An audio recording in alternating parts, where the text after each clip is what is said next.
Kansas and Missouri are home to millions of cattle, bought, raised, and sold by men like David Foster. Born and raised on a dairy farm in southeast Kansas, fourth generation. Foster shared his story with KCTV5's Betsy Webster and me. He farms in Bourbon County, Kansas. In addition to the dairy, he owns Cash Cow Enterprises, a company that sells metal buildings like this one. It was through this business he met a cattleman from northwest Missouri, Joey Nelson. I thought that we were friends. Last spring, Nelson offered to tear down a building himself and reassemble it on his own farm.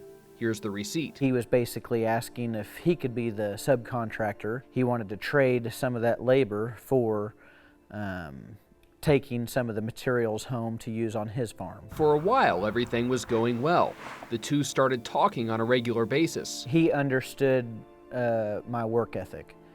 He could relate to the hours and the strain, all that goes into farming. Eventually, Nelson convinced Foster to buy these refrigerated trailers so he could lease them.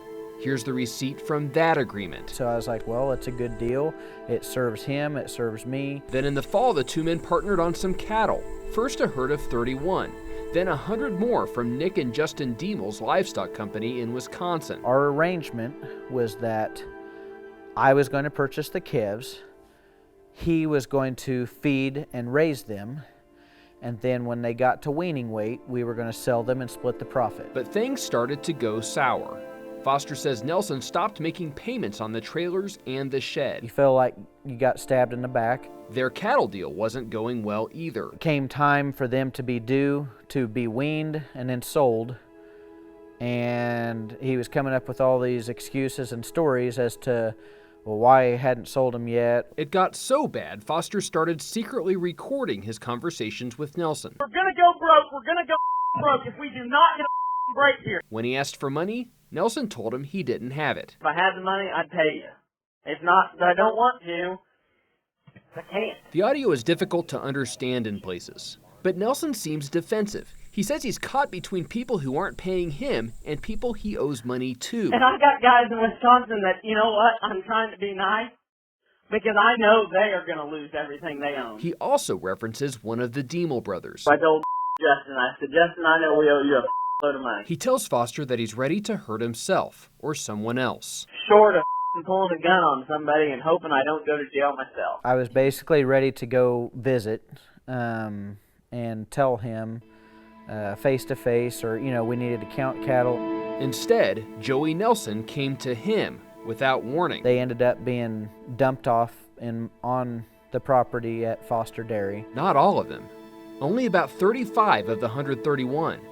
And as these pictures show, they looked malnourished. Those calves that we got, it just about made us sick to our stomach when they showed up. Underweight, missing patches of hair.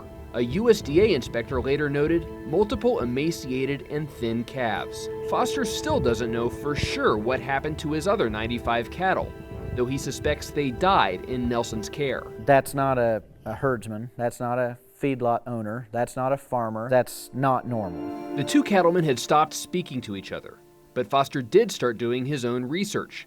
He found out about Nelson's former conviction for cattle fraud. Recently, he saw this interview. That I broke a rule in a loan. Didn't commit a crime.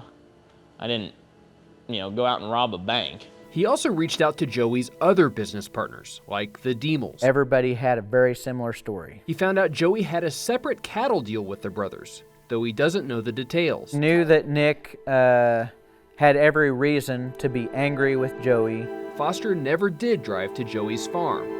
But in July, Nick and Justin Diemel did. It's pretty simple. It could have been me, because I could have been in that position. It's emotional for Foster. He feels duped and cheated by someone he once called a friend. And Nick has 4 kids. I have 4 kids. He says he shared his story with police, too. They're still investigating what happened on Nelson's farm before the Diemels disappeared. Right now, he's been charged with vehicle tampering, but not murder. Just a fluke that they suffered this.